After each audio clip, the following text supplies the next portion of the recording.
que rodou muito por aí, não sei se vocês receberam nos seus grupos de WhatsApp, eu recebi de um monte de grupos, recebi vídeos também e pedidos de explicação para como interpretar teste de anticorpo. Então, está rolando uma tabelinha por aí, essa tabelinha, né? E ela está aparecendo aí em vários grupos de WhatsApp e ela está errada. Ela não está completamente esdrúxula, eu já vi piores, mas ela está errada e a gente precisa corrigi-la para as pessoas não ficarem com essa interpretação amalucada na cabeça. Então, primeira coisa que a gente já falou aqui diversas vezes e vai continuar falando: teste de anticorpo não faz diagnóstico. Não faz diagnóstico. E, de novo, não faz diagnóstico. O que faz diagnóstico é teste de PCR, é teste molecular. O que vai dizer se você está com o vírus ou não é o teste de PCR. É ele que vai medir o material genético do vírus, vai ver se o RNA do vírus está lá ou não está lá. O teste de anticorpo não serve para fazer diagnóstico, ele só serve para ver o que aconteceu no seu passado. Eu sei o que você fez no mês passado, você pegou o Covid. É isso que o teste diagnóstico vai fazer. Ele vai dizer se você já teve no passado e ele vai te dar uma ideia se isso faz pouco tempo ou se faz muito tempo. É isso que o teste de anticorpo é capaz de fazer. Então, vamos dar uma olhada juntos na tabelinha. Então, primeira coluna, se o seu IgG está negativo e o seu IgM está negativo. Então, voltando lá, IgM é o anticorpo que a gente produz primeiro. Quando a gente pega o vírus, depois de aí uns 15 dias, mais ou menos, a gente começa a produzir IgM. Lembrando, não é igual para todo mundo. Tem gente que vai demorar mais, tem gente que vai demorar um pouco menos, mas em média, depois de uns 15 dias, você começa a produzir IgM. Então, se você produziu IgM, é porque você pegou o vírus faz pouco tempo. Isso não é só para esse vírus, isso é uma coisa generalizada quando você faz exames de anticorpo e você vai ver lá um monte de coisas que você tem, ou IgM, ou IgG, ou nenhum. Né? Para quem aqui já teve filho, a gente sabe que no pré-natal eles pedem tudo, absolutamente tudo. Eu, quando eu fiz o meu pré-natal, eu descobri que eu era IgG positivo para citomegalovírus. Nunca vi o cara na minha vida, nunca tive sintoma nenhum, mas eu dei positivo. Então, em algum momento na minha vida, eu já tive contato com esse vírus, eu desenvolvi anticorpos e fazia bastante tempo, porque era IgG. Se fosse IgM, indicaria que eu peguei ele um pouquinho antes do meu pré-natal. Então, é isso que o IgM e o IgG estão falando para a gente, tá? Então, vamos lá. Primeira coluna. O IgG é negativo e o IgM também é negativo. O que a gente pode interpretar disso? Ou que você nunca teve o vírus e por isso nunca desenvolveu anticorpos, ou que você está com o vírus nesse momento, mas ainda não desenvolveu anticorpos. Então, esse é o problema dessa tabela. Ela está dizendo não houve infecção e o indivíduo é suscetível. Não dá para afirmar isso. E isso é um problema por quê? Porque tem médico retardado pedindo esses 2 exames negativos para liberar, por exemplo, cuidadores de idosos.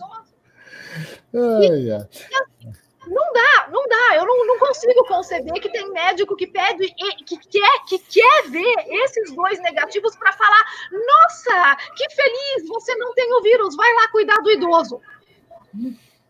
Pois é, sem condição. Eu tenho horror esse teste rápido para Covid, eu acho esse troço completamente equivocado. Essa tabela, ela tem... Eu acho esse o maior erro da tabela. E ele é o maior erro do teste rápido. Ele dá uma falsa sensação de segurança. E pior, num teste que é notório por falso negativo. Ah, não, nós estamos falando de testes de neutralização feito em laboratório, eu vou concordar, mas mesmo assim, nos primeiros 5 a 6 dias, no auge da infecção, ou mesmo no período assintomático, pré-sintomático, você vai estar transmitindo e vai ser IgM e IgG positivo. Só lembrando... já até eu confundi. Só lembrando, o teste rápido que estão vendendo no Brasil tem um valor preditivo negativo de 30% a 40%. Significa que quando ele dá negativo, você tem apenas 30% a 40% de chance de ser verdadeiramente negativo. Então, essa tabela é perigosíssima aí. Vamos para os outros itens, Natália. Vamos lá, pega o segundo aí você, Maurício. IgG positivo e IgM positivo. Positivo. Houve infecção e ainda a infecção e poderá transmitir o vírus? Em termos, não sabemos. O que podemos dizer é, você tem uma infecção recente que está em fase de transição de uma para outra, pode transmitir? Pode não transmitir. Esse não é o pior. Vamos lá, próximo. Próximo, IgG negativo, IgM positivo. Há infecção e poderá transmitir o vírus. Não, não dá para dizer, gente, isso não é diagnóstico. Você ter o IgM positivo, tem muita gente falando, se você tem o IgM positivo é porque você está no auge da infecção, a infecção está aguda. Não, não dá para saber. Você pode começar a produzir IgM depois de 3 semanas, que você já se recuperou, você já não tem nem mais sintomas, você já está ótimo, e daí que você começou a produzir IgM. Então, não dá para saber pelo IgM e pelo IgG se você está com infecção ativa e se você está transmitindo. A gente não tem como tirar essa informação de um teste de anticorpo. A única maneira de saber se você está com infecção ativa é fazendo o teste de PCR e vendo se você está com o vírus.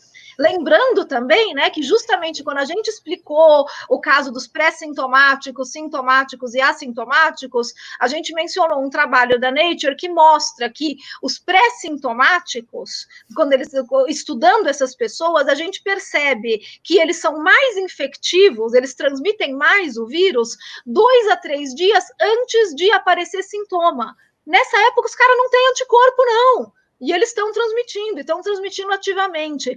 Então, não dá para saber isso baseado nessa informação. Faz o último aí, Maurício, vamos lá. O último tá o IgG positivo, o IgM negativo. Houve infecção? Sim, beleza.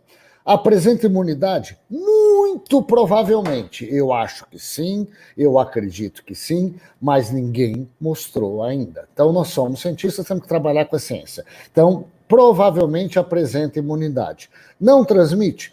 Provavelmente não, tá? Provável. Então, essa tabela, principalmente pelo primeiro item, ela tem falha em quase todos, mas o primeiro é perigoso para a população, então essa tabela para mim não é a ideal. Então, gente, por favor, se vocês receberem essa tabela, repassem ela desse jeito. E a gente está prometendo aqui, eu e o Maurício, nós vamos fazer a tabela correta e vamos querer a ajuda de todos vocês para viralizar essa porra, para todo mundo receber a tabela correta e parar de acreditar em bobagens e parar de transmitir, né, esse desconhecimento que pode ser perigoso. Principalmente, como o Maurício falou, a primeira coluna dessa tabela é perigosa. E a gente precisa impedir que ela rode. Eu quero que a gente faça essa tabela com referências, mostrando as informações com referências científicas. Pessoal aí do Lab, vai sobrar para vocês, tá? Aos meus pós-docs, vocês vão ter que fazer isso. O chefe só organiza. E o IQC espalha. A gente faz e a gente vai viralizar pelo IQC.